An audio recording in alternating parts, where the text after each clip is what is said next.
Hey everyone, Snow here from the Cooler server. In this video, we're going to go over the basics of using HBQ for mission making. First, let's have a look at our key components that make up the HBQ system. First, we've got the HBQ spawner. This module spawns in units that holds all of the settings for the spawn system. Next up, we have the HBQ spawn position. This is a logic entity that tells the spawner where to spawn units. Following that, we've got the HBQ move position. This tells spawned units where to move after spawning in. Finally, we have the target position. It's the last move position that is synced to a spawn position. It's used by units to perform a task on target position, which can be changed by double-clicking on the spawner module. Now that we know the basic terminology, let's build a basic setup. The basic setup requires a spawner module and the units that we want to spawn. That's it. All you have to do is sync either the entire group or a single unit of that group to the spawner. And there you go. The spawner is now set up in automatic spawn position mode, which means that you don't need to place any spawn positions. Random, safe spawn positions will be picked for you. You can edit the settings that dictate this feature inside the spawner module. Now we can make this system more useful to us by adding in a spawn position and move positions. Let's do that now. Select spawn position, place that down, sync it to the spawner, and then we're going to take our move position, set one down there, Control C, Control V to set another one down. It's incredibly important that you sync the move positions to the spawn position in the order that you place them down. So this one's down first, so it needs to connect first, and this one is second, so it needs to be synced in second. If you don't do this, you will break the spawning system, unfortunately. You can think of your move positions like a path that the spawned units will travel. You can be very in depth with it, so if you wanted them to really follow this riverbed, you could really make sure that they do, or you could be more direct with it and just make a straight line.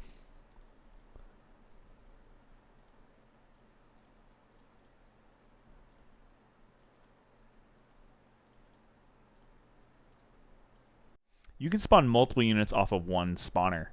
All we need to do is place down another spawn position. Sync that spawn position to the spawner, and there you go.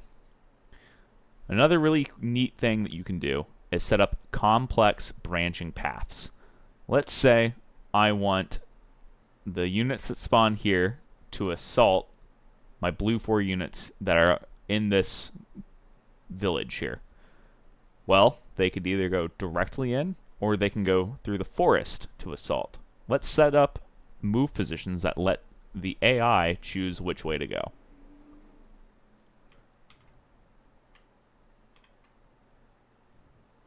So we're going to make sure that we sync this correctly so that we don't break anything.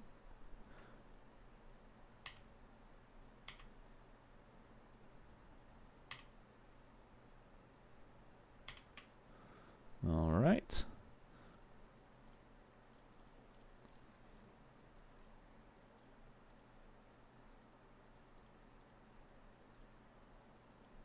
A really useful tool for us is triggers. Let's set one up so that we trigger the spawner.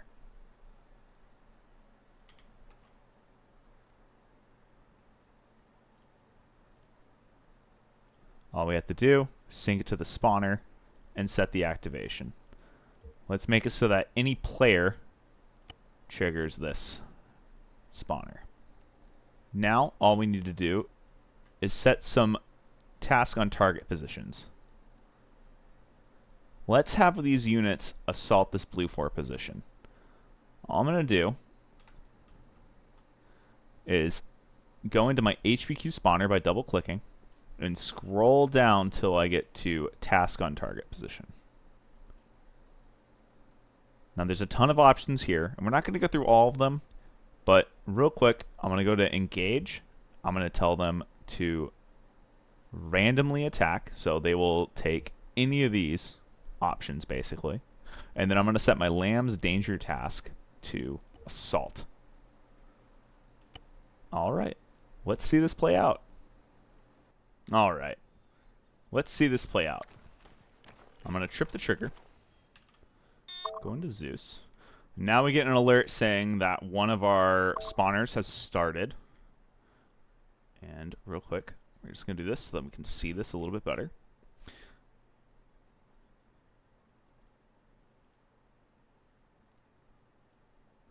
And both our units are moving. We get told that this spawner has stopped spawning units. These alerts are not visible to players. They're only visible to AI. Oh, it sounds like these guys have already gotten engaged by our blue 4 over here. And we can see that our guys on the right side here are taking the forest path instead of the direct path. That's pretty cool. Now, obviously, inside of the settings, we could have had these guys on the left try to be sneaky and try to just go through. They're still going to try to follow this path and assault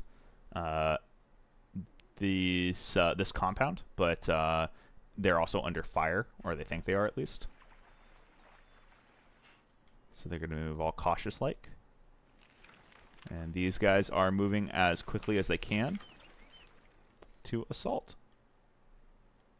You can obviously set their behavior and everything like that before they get to their task on target position, and they will not, you know, be as brazen, I guess you could say. Just jumped ahead a little bit. These guys are continuing to move. Not really quite sure why these guys are just here. Not a very good example, but it's fine. Just cut that out.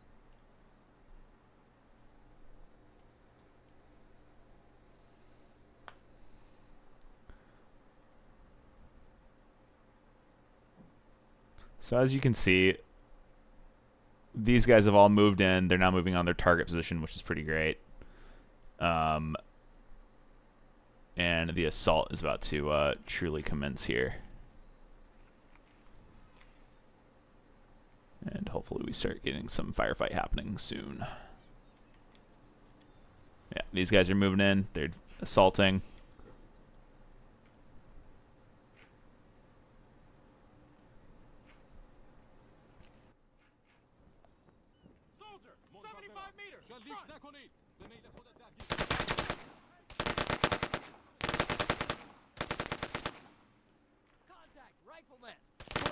So yeah, you can see these guys are actually moving in, assaulting, trying to clear the complex, or by the complex, I mean building.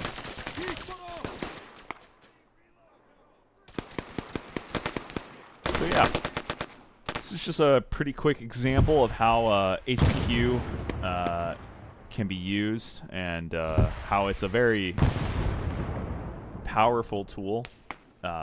That may seem daunting at first, but with some practice, it can become a really incredibly powerful tool for mission makers. I hope this guide helped you get started with HBQ. Thanks for watching.